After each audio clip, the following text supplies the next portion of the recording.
कोल्हापूर जिल्ह्यातील सर्व नगरपरिषद, नगरपंचायत, महानगरपालिका आणि सर्व शासकीय कार्यालयातील सफाई कर्मचाऱ्यांच्या अनेक मागण्या वर्षानुवर्ष प्रलंबित आहेत। शासनाने आदेश देऊनही संबंधित कार्यालयांनी त्यांच्या मागण्यांची पूर्तता केलेली नाही।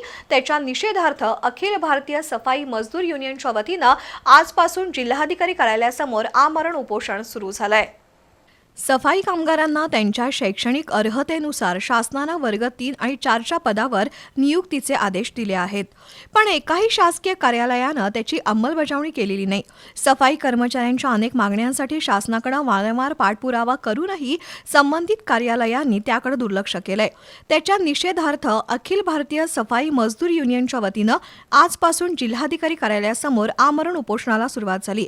शासन निर्णयानुसार मेहतर, वाल्मिकी, रुखी समाजातील उमेदवारांना वारसा हक्कानुसार नियुक्ती देताना सेवा भरतीचे नियम शिथिल करावेत। शिवाय 25 वर्ष काम केलेल्या सफाई कामगारांचा मृत्यू झाला तर त्या कामगाराच्या नावावर घर करून द्यावं असाही शासनाचा आदेश जारी झालाय, पण त्याची अंमलबजावणी होत नाही। मागण्या मान्य होत नाही तोपर्यंत उपोषण सुरू ठेवण्याचा इशारा संघटनेचे प्रदेश उपाध्यक्ष अशोक मारुडा यांनी दिलाय।